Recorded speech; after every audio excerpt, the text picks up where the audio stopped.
Welcome again to Highly Questionable. What do you like today, Bo? Find out what Steven Adams and Brad Miller have in common. All right. Vamos, papi. What does it say about Peyton Manning that he reportedly wants to keep playing football after he got his perfect ending? It says that he wants to keep playing, which most guys want to do if their self-worth and their identity is tied up in their work, as many of these guys are. None of us would want, before 40 years old, for someone to come into the office and say, hey, you can't do the thing that you love anymore. But perfect ending, it looked perfect because they won.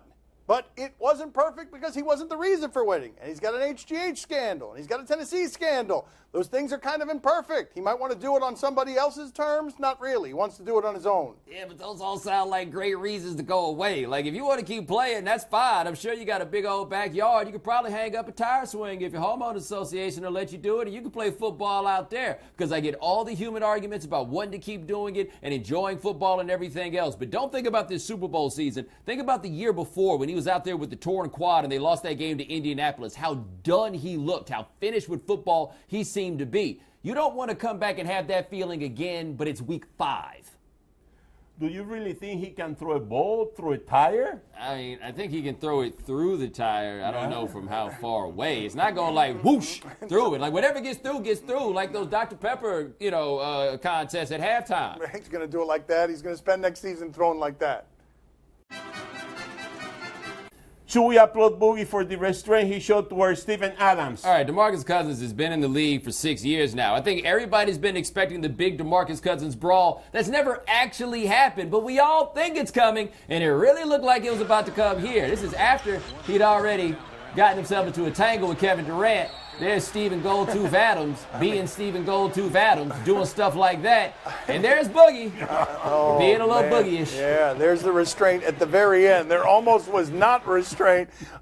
Stephen Adams looking like something dragging from the back of a car in an action movie there. Here's the thing. If Boogie would have hit him, chances are they would have booked him for a felony, except, are you sure that Steven Adams would even be bothered by being hit? This dude's been getting hit in the face all this time and isn't in the league, and he seems impervious to the pain. But one difference between those two guys, Steven Adams got Zach Randolph so bad that Zach Randolph hit him in the face. Zach Randolph got in Boogie Cousins' face this one time, and Boogie Cousins was all here. Can we show that, please? Do we have those videos right there? The two that he's talking about. Here we go, right here. The ones he's talking about. Yeah. There's. Oh, look at all what no problems. Little shovel wave, but the problems, I mean, I wouldn't either, just to be clear. Yeah, nobody wants those problems. And how about Zach Randolph hitting Steven Adams in the face? Do we have that? Where is it? Right here. There it is. And there's look at Steven Adams. Yeah, Steven Adams. That happens normally to him when he's buying, groceries. He must have magic powers in that gold tooth. Well, this is the NBA. I mean, nobody really fights. Oh, that's true. But that's pretty close. Like, he looked like he was going to hit him. That looked close. He stopped at the last moment, but that was actually more in terms of throwing punches than most. No? Okay. Even when Shaq, quote-unquote, swung at Brad Miller, he wasn't actually trying to hit him. Although, if I'm Brad Miller, I still have nightmares about that time Shaq almost killed me. Do you think Kirk Cousins is happy that the Redskins franchise him? Kirk Cousins will get a one-year deal for $19.9 million next year. Now, that, of course, allows the team and Cousins to negotiate a long-term deal if they want to. How could you not be happy about $20 million? Now, I know he probably wanted himself a long-term deal, but who has cashed in quite like Kirk Cousins without actually playing that well? The dirty secret of last year was he was bad the first half of the year statistically and better the second half of the year statistically. But he was pretty much the same quarterback throughout the year. But he just turned it into $20 million. You, sir, are the American dream. Kirk Cousins, keep in mind, did not beat a winning team last year. He had some passes that should have been intercepted that weren't intercepted. He had a Nick Folesy type of season. And here you are making more money this year than Peyton Manning made last year. Kirk Cousins needs to be real happy with that, and it's safe for the Washington racial slurs because they get to see if it was real for one more year at a price that's too much, but they don't have a choice because they don't have someone better to put there. And let's be clear, I don't think he was getting that $19 million on the open market. But if they had let him walk away, they would burn down everything but the monument. Ring! Ring! What's happening here? Hello? Yeah, okay. Who's this? Kirk? Okay. Kirk Cousins? Oh. You got a message for Bomani? Okay. What is it? Okay, yeah. He says, Yeah, you. I mean, yeah, Hey, yeah, look yeah. here. What have I told you many, many times before? I could be a legend on the field. I'd rather be a legend at the bank. He is the latter.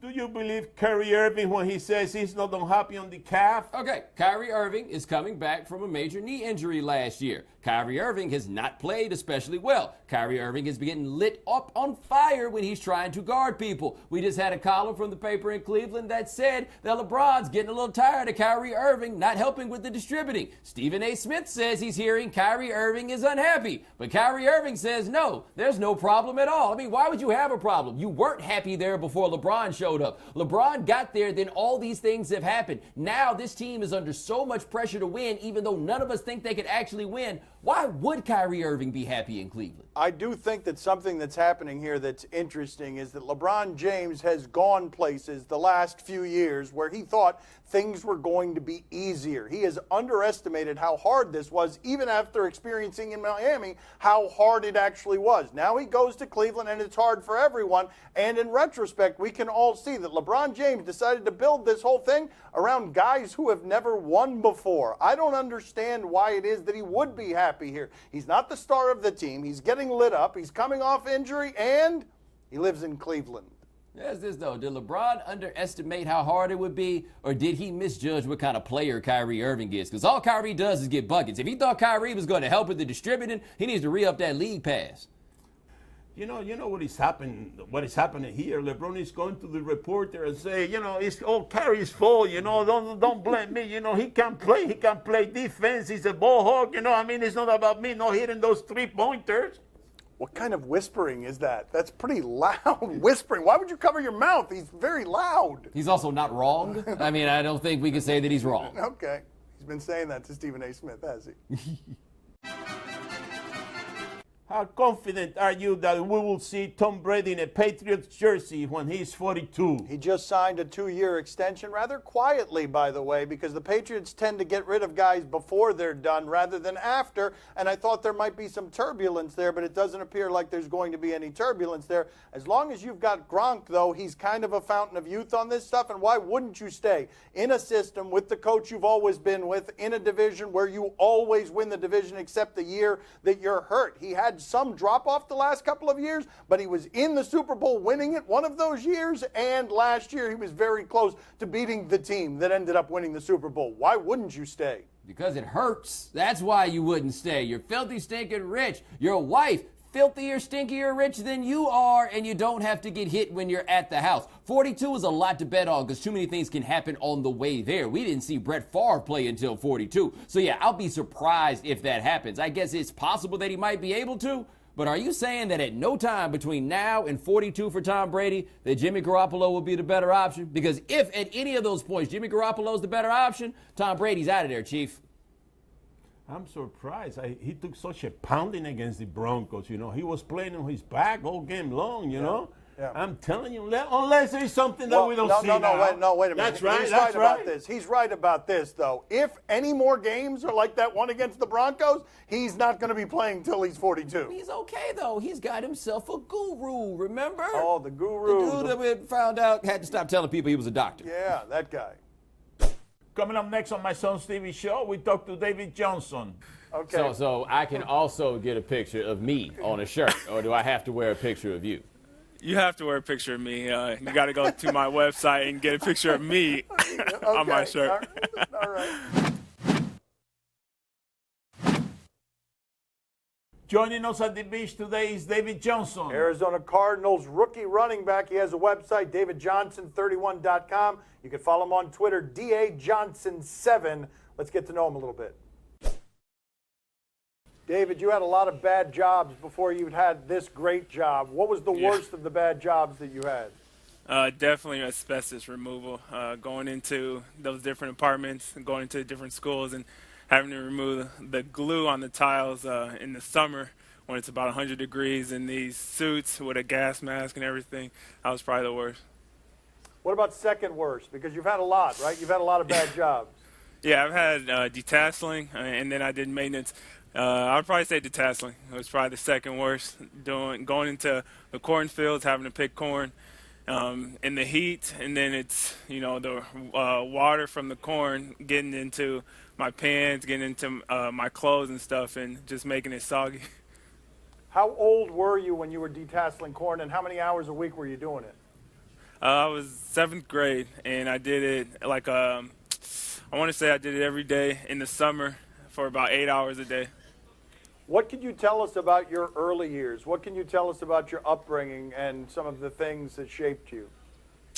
I would have to say, growing up with, triplets and then a single-parent mother, having to deal with being like the only boy in my family, having to raise myself without a father, and just being able to get through everything.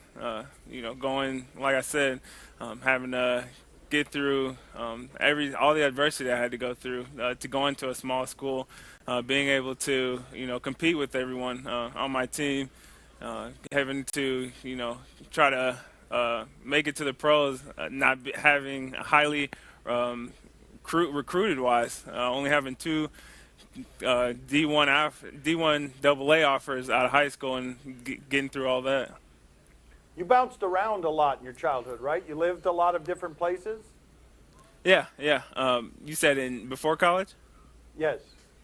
Yeah. I had to go through, my mom, she was struggling, to provide for us, all 6 of her kids. So we lived in hotels, we lived in, halfway house, we lived in apartments, different houses. We definitely bounced around while I was growing up. And what do you remember about that?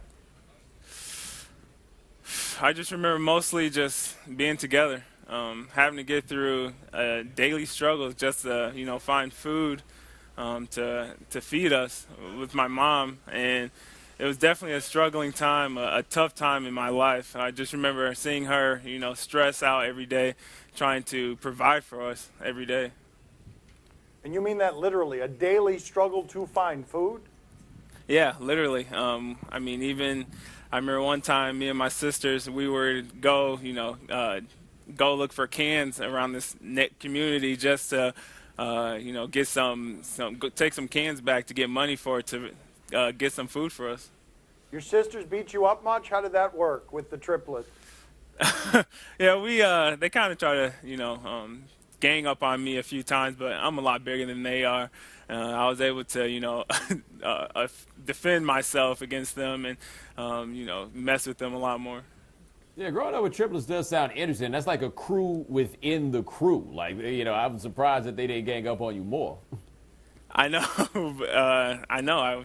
They didn't do it too much. I think I had a little escape with sports and everything. You pride yourself as a humble man. Last question before we get you out of here. Is that a picture of you on your own shirt? Just making sure, because you are a humble man. I just want to make sure that we got that right. Yes? Yeah, this is a picture of me. It's actually my clothing line apparel line that I started. Okay. So I can also get a picture of me on a shirt, or do I have to wear a picture of you? You have to wear a picture of me. You got to go to my website and get a picture of me on my shirt. All right. You can't get a picture of you. It's got to be a picture of him. Thank you, sir. We appreciate the time. Thank you for having me. Highly questionable. This broadcast from the Clevelander Hotel on beautiful South Beach, Miami. Soda in a styrofoam. Spend a day to get my mind blown. Dress it up and go to Nassau. 200 miles on the dash. Gotta roll a pound up and gas it. Switching lanes in a Grand Rapid.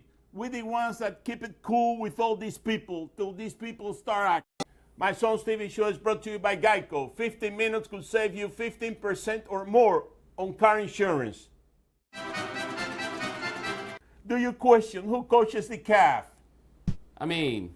Actually, we do. Like, all the time we question who coaches the Cavs. We know who coaches the Cavs. It's just not Tyronn Lue. We know video who evidence coaches or the something? Cavs. What do we got? 94-94. Cavaliers do a good job of drawing everybody inside.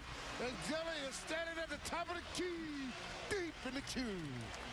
Back and Oh, okay. we go. Yeah. It's like watching a match. Tyronn Lue turned around and was like, wait a minute, we was going to have a huddle over here. I think this is the spot, by the way, where Stephen A. Smith figured out that Kyrie Irving is not happy in Cleveland, right here. Idea what Maroon's talking about here.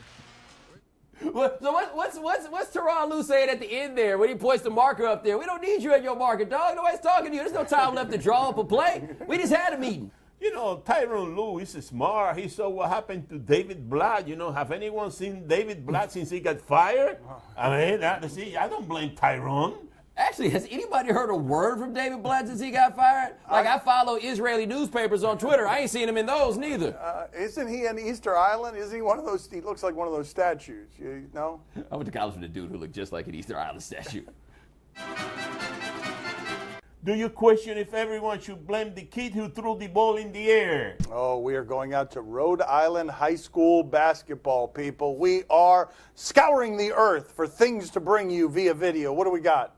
Title. What a finish. Burville down one. Final seconds when Jared Cabral pulls up, drains the jumper. Broncos up 59-58. Last chance for Charo. 4 seconds left. The ball is picked off by Dominic Esposito. He throws the ball high into the air. Burville thinks they've won. Not so fast. Nathan Morin of Charo actually caught the ball, called timeout with time still on the clock. Meanwhile, Burville thinks they've won. They're dogpiling, but you can see the refs get together, confirm, still 1 second left. Yes. So here we go. Charo down one, second to go.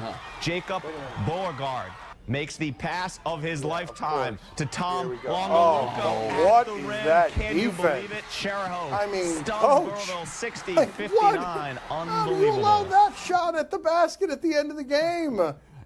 Not surprising that didn't end in a dunk, by the way. Totally blaming the kid who threw the ball in the air. Just so we have it out there, absolutely his fault. If you're going to throw it up, throw it all the way up. Yeah. You know, how difficult it is to get to the finals in Rhode Island? You know, how many schools they got there? 2, maybe 3? You know, That's it. you know. That's it. That's a fair question. I mean, you did just see the 2 best teams in Rhode Island and the 2 worst teams in Rhode Island. Time to play the game that didn't receive any proposals yesterday. See or no? Tell us what's on television tonight. He always says he's intrigued.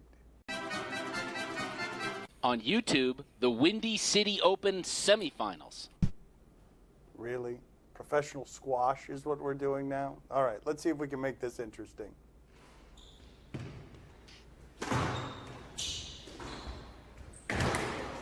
Oh, it's brilliant. I'm like, Oh! I don't believe it! That is a Oh, joke! glory! An absolute joke! Oh, not I okay. can't believe it. How's he not woken up with that applause? That was Undisturbed sleep right there. Unimpressed outrageous! with your squash gymnastics. Darryl Selby just saluting. Oh, red shirt got surprised there. Bomani, are you intrigued? You know, that's the first time I think I've ever actually seen somebody play squash. It seems the people who play it never invite me to come. Poppy, are you intrigued? Oh, see, I'm very intrigued. I forgot all about squash. I used to play a lot of squash in Cuba when I was a kid. I could never understand the game with so many walls, you know, that ball bouncing around. So maybe I learned something now. You played squash in Cuba? No, I used to watch squash. You know, I never play anything in Cuba. Are you kidding me? I believe this is going to unravel. This lie is going to unravel. If I keep it, you never watched. What channel does squash come on? What is squash in Spanish? How do you say squash? Squash. All right, great. On Lifetime, the Mother-Daughter Experiment Celebrity Edition. I mean, this is probably not what I'm imagining in my head here. We've got an internet celebrity of some sort, and this is a confessional therapy type of session. Let's see what we've got. I feel that her husband has ruined our relationship at this point. She began behind my back, trying to steal my husband away from me. She took his hand and said, I don't know what to do, but I'm in love with you. It wasn't like she was madly in love with him at that time. When Doug was coming to me and Courtney didn't want him, we became pretty close. So that's why we're in this mess.